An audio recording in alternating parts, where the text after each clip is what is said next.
بمحبة وكرامة وسلامة العبدان. Bien, nous en étions au rêve d'Ousmane Bokhari. 3 hommes savent maintenant que Dieu a désigné Ahmadou Boubou comme devant être le fondateur de l'empire Peul du Massina. Ahmadou ne met certainement pas en doute son destin. Il va prêcher l'union des Peuls autour du drapeau de l'islam et la lutte contre l'idolâtrie.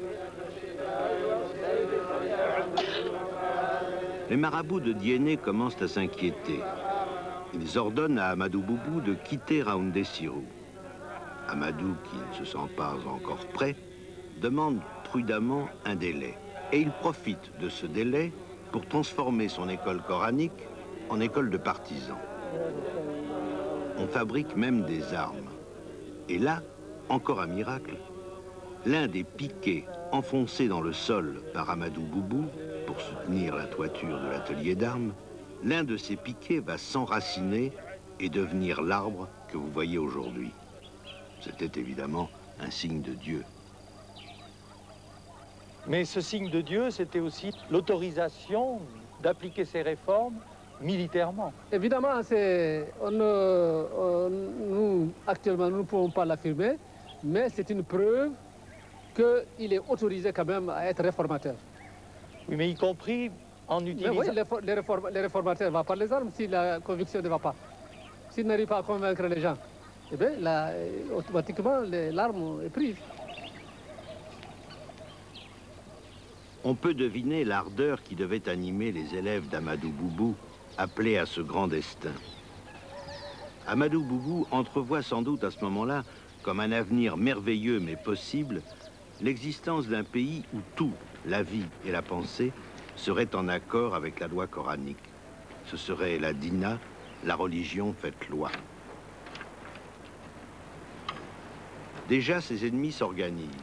Les petits princes païens, les ardos, s'allient aux bambaras fétichistes pour châtier le trublion. Mais rien encore ne se passe. C'est une histoire de couverture volée par un ardo à un talibé, un élève d'Ahmadou, qui va tout déclencher. L'homme que vous avez vu entrer dans la mosquée et prier est le descendant direct d'Ahmadou Boubou, le futur Cheikh Ahmadou.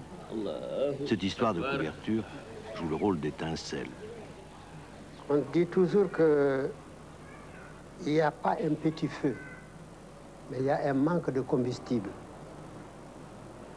Et comme il n'y a pas une petite bagarre, ça peut toujours dégénérer en des guerres meurtrières.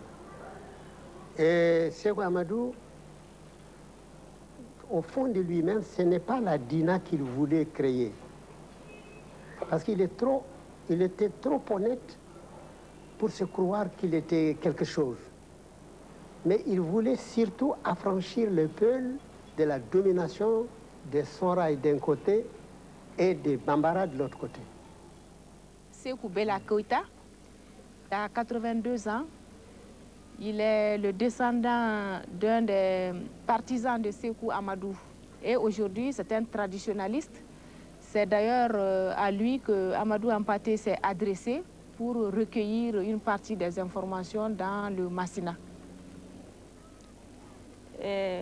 Baba, nous voudrions que tu nous parles de ce qui s'est passé entre les Bambara et les Peuls avant la Dina.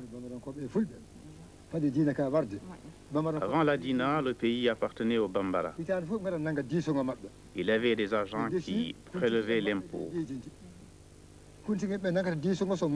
Il se payait aussi en rasiant les troupeaux, en enlevant des enfants et des esclaves. Cheikh Ahmadou n'acceptait pas cela. Et Dieu exauce toujours ses vœux. C'est ainsi qu'un jour de foire, Cheikh Ahmadou envoie un de ses élèves, un talibé, demander de l'aumône au marché de Simaï. Un ardo prince païen lui arracha de force sa couverture. L'élève est retourné à Raoundé Sirou pour aller rendre compte à Cheikh Ahmadou. Alors Cheikh Ahmadou n'a pas pu encaisser ça. Il n'y a aucune espèce d'idée de religion, c'est seulement la fierté Peul, parce que le Peul est orgueilleux, très orgueilleux. Alors, il se sentait blessé, dans ce, comme le fils d'Ardo Amadou se permet de traiter comme ça son élève. Cheikh Amadou lui dit: